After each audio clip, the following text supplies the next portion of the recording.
«Dépêche-toi». C'est la phrase, depuis quelques années qu'on entend en termes éducatifs, où on te dit: «Il ne faut surtout pas dire dépêche-toi» à un enfant.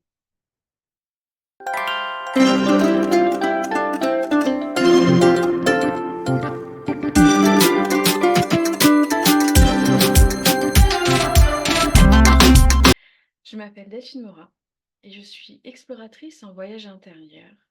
J'aime aller, créer du lien avec soi, pour pouvoir après tisser des liens avec les autres.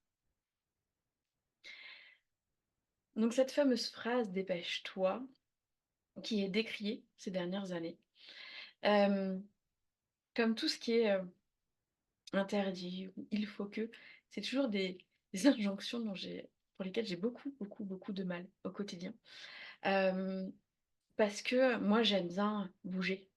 Donc j'aime bien piocher un petit peu là et puis après piocher un petit peu là et puis après aller un petit peu par là et cetera. Et c'est quelque chose de très important pour moi et c'est vrai que j'ai beaucoup de mal quand on me dit: «Il faut faire ci, il faut faire comme ça et la bonne manière c'est celle-là». Et donc cette fameuse phrase: «Dépêche-toi», ces dernières années on entend sur: «Bah non, faut surtout pas dire à un enfant, ça le stresse, c'est pas bien». Eh bien, je vais nuancer. Quand tu regardes ton profil en human design, hem, ça t'indique notamment, hem, si ta racine est définie. C'est celui qui est tout en bas.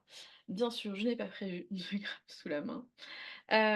Donc en tout cas, quand on a la racine définie, c'est ce qui va nous mettre en pression. C'est ce qui va nous permettre de gérer justement ce stress-là, ce timing. Et donc on est capable de le gérer, voire même, ça nous permet de nous monter un petit peu en pression pour après nous faire passer à l'action. Et au contraire, quand on l'a en non défini, là effectivement, c'est une phrase très compliquée et pas du tout constructive pour des enfants, même pour des adultes qui ont cette phrase-là. Ça veut dire que ils vont ressentir cette pression par l'extérieur et ils vont se rajouter une couche par eux-mêmes. Ils vont pas la gérer. Donc oui, effectivement, cette phrase-là est adaptée pour ce type de personnes, mais pas pour ceux qui ont la racine définie. Chez moi, forcément, il y a de tout. Donc moi, j'ai une racine définie.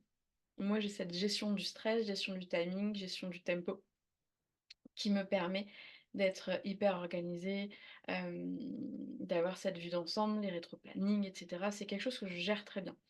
Gérer la montée de stress, je la gère aussi très bien. Je pense que j'ai une grande capacité à gérer le stress et à absorber la pression des autres facilement.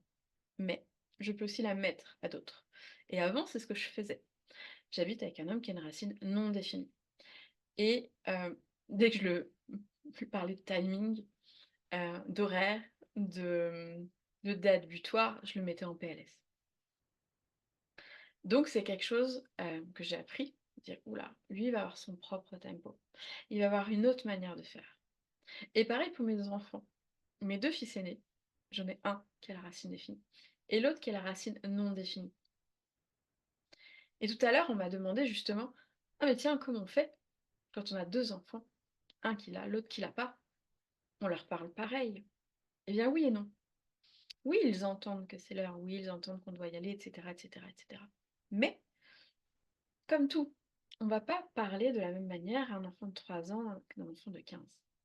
On va pas parler de la même manière, à un enfant, même si les règles, même s'il y a toujours ce fil conducteur éducatif, de règles de famille, de vie de famille, je trouve qu'on s'adapte toujours en fonction de chaque enfant. Donc non, on va pas parler de la même manière à chaque enfant.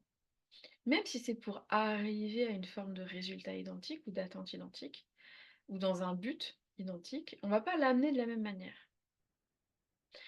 Typiquement, mon fils aîné, et d'ailleurs mon Benjamin, qui a aussi cette racine définie, mon fils aîné gère le timing, il gère le temps. Donc j'ai appris à lui faire confiance quand il me dit ça, je ferai ça plus tard. Plus tard. Dans le plus tard, on est dans l'adolescence. Mais je me suis rendu compte, qu'en lâchant moi aussi, et en lui faisant confiance, qu'il a cette racine définie, que le timing, il va le gérer.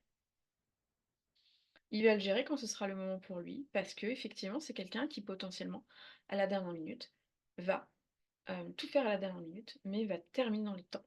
Moi, je suis très comme ça aussi. Moi, parfois, j'ai certains ateliers qui sont terminés, 5 minutes avant, parce que je reviens dessus, parce que je continue à préparer, et cetera. Et parce que moi, c'est cette pression de dernière minute qui me permet de passer à l'action et d'être hyper efficace. Mon Benjamin, qui a aussi cette racine définie, mais qui lui a 3 ans. Donc lui, je sais que je peux lui mettre cette pression. Je sais qu'il peut la gérer. Moi, je n'ai aucun état d'âme à lui dire: «Dépêche-toi», même dans des lieux publics. Je sais que pertinemment, c'est quelque chose dont il a besoin pour se mettre en action. Parce que si je lui mets pas un peu la pression, en plus, il a sa tête et son agenda défini, donc autant te dire que il en fait qu'à sa tête. Donc ça permet de pouvoir lui expliquer qu'il y a un timing, qu'il y a des horaires et qu'il y a des moments, bah ouais, c'est pas juste que quand lui il veut. Hem, voilà. Mon fils cadet, c'était beaucoup plus challengeant pour moi parce que j'ai ce centre défini, donc je ne peux qu'imaginer et qu'essayer de m'adapter à lui, qui va avoir ce fonctionnement spécifique, hem, qui est propre de toute manière à chacun. Et lui, la manière dont il va l'exprimer, c'est qu'il va très, très vite monter en pression sur le timing. Il a une grosse stress, un gros stress de timing. «Je n'ai pas le temps, je n'ai pas le temps de faire ça», et plusieurs fois, il arrive vers moi en me disant, un peu hystérique, en disant: «C'est l'heure, on est en retard, c'est la fin du monde». Et moi, très zen, maintenant j'ai appris à rester très posément. Si je suis dans la pression, «Tu t'emballes», «Là, tu me stresses encore plus», et cetera, lui, ça va alimenter sa pression. Donc moi, ma posture, c'est justement de dire: «Écoute, le rendez-vous, il est à telle heure. On met tant de temps pour y aller. Je prévois telle marge et il nous faut tant de temps pour, je sais pas, mettre les chaussures, s'habiller, monter en voiture. Donc là, il est telle heure. Donc on a le temps. Je gère, je calcule, on est bon». Et je suis parfois amenée à lui rappeler plusieurs fois. Mais cette posture où moi je vais pas alimenter sa psychose, ça va permettre lui de redescendre, de pouvoir se poser sur moi et de pouvoir lâcher sa propre pression. Qui va se mettre tout seul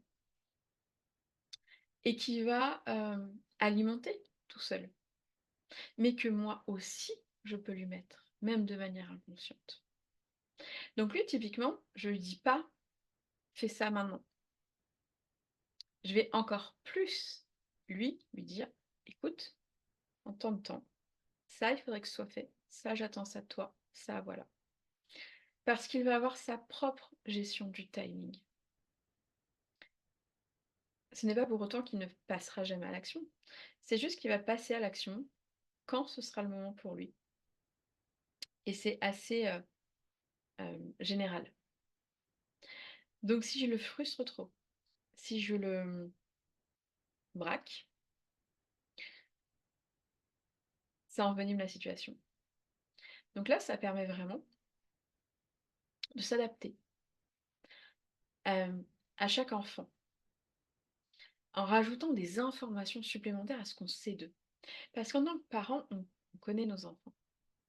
Mais là, ça permet d'aller encore plus loin et de comprendre aussi parfois certains fonctionnements.